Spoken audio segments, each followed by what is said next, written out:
ചൂട് കൂടിയതോടെ പത്തനംതിട്ട ജില്ലയിലെ ജലാശയങ്ങളും വറ്റിവരണ്ടു തുടങ്ങി. തമിഴ്നാടിനെയും ബന്ധിപ്പിക്കുന്ന പുനലൂർ ചെങ്കോട്ടയ്ക്ക് സമീപമുള്ള കുണ്ടാർ അണക്കെട്ട് വറ്റിവരണ്ട നിലയിലാണ്. വേനലും അതികഠിനമായ ചൂടും കേരളത്തെ ചുട്ടുപൊള്ളുന്ന തരത്തിൽ മുന്നോട്ട് പോവുകയാണ്. കഴിഞ്ഞ ദിവസങ്ങളിൽ ഏറ്റവും കൂടുതൽ ചൂട് രേഖപ്പെടുത്തിയത് പാലക്കാട് ജില്ല, അതിനോടൊപ്പം തന്നെ പുല്ലൂർ പ്രദേശത്തുമാണ്. ഈ കേരളവും തമിഴ്നാടും അതിർത്തി പങ്കിടുന്ന ഒരു പ്രദേശം കൂടിയാണ് ഈ പുനലൂര്. അവിടെ നിന്നും ഏകദേശം ഒരു 40 കിലോമീറ്റർ ദൂരെ ചെന്ന് കഴിഞ്ഞാൽ നമുക്ക് ചെങ്കോട്ടയിലെത്താം. ചെങ്കോട്ടയ്ക്ക് സമീപത്തുള്ള ഒരു കുണ്ടാർ ഡാം എന്ന് പറഞ്ഞ ഒരു സ്ഥലത്താണ് ഞാനിപ്പോൾ നിൽക്കുന്നത്. ഇതിന്റെ വൃഷ്ടി പ്രദേശമാണ് നമുക്കിപ്പോൾ എനിക്ക് പുറകുവശത്ത് കാണാൻ കഴിയുന്നത്. ഒരു സമയത്ത് ഏറ്റവും കൂടുതൽ ജലസമൃദ്ധിയായി നിറഞ്ഞു കവിഞ്ഞിരുന്ന ഒരു ഡാമിന്റെ വൃഷ്ടി പ്രദേശമാണ് നമുക്കിപ്പോൾ കാണാൻ കഴിയുന്നത്. വറ്റി വരണ്ട അവസ്ഥയിലാണ്.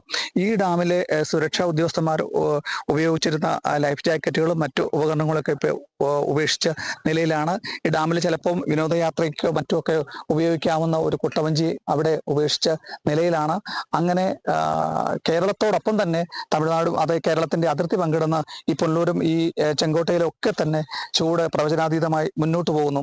അപ്പോൾ ഈ വരും ദിവസങ്ങളിൽ ചൂട് കൂടുന്നു, ജനങ്ങളൊക്കെ ജാഗ്രത പാലിക്കുന്നതുമാണ് സംസ്ഥാന സർക്കാരൊക്കെ മുന്നറിയിപ്പ് നൽകുന്നത്. അപ്പൊ നമ്മുടെ സമീപ പ്രദേശങ്ങളിലും പമ്പാ നദി കടന്നു പോകുന്ന പ്രധാന ജലാശയങ്ങൾ, അത് അച്ചൻകോവിലെ മണിമലയാറ് എല്ലാം വറ്റിവരേണ്ട അവസ്ഥയിലാണ്. നദികൾക്ക് സമീപത്തെല്ലാം ശുദ്ധജലക്ഷാമം ഒക്കെ നമുക്ക് റിപ്പോർട്ട് ചെയ്യാൻ കഴിയുന്നുണ്ട്. അപ്പം അതിനോടൊപ്പം തന്നെയാണ് നമ്മളോടൊപ്പം തന്നെ ജലാശയങ്ങൾ പങ്കിടുന്ന തമിഴ്നാട്ടിലെയും അവസ്ഥ മറ്റൊന്ന് തന്നെയാണ്. അതിഭീകരമാണ്. ഇങ്ങനെ ഈ ചൂട് കൂടി ഈ വെള്ളത്തിന്റെ, ശുദ്ധജലത്തിന്റെ ദൗർലഭ്യം എങ്ങനെ വിവരിക്കണം, നമുക്ക് വാക്കുകൾ കഴിയത്തില്ല.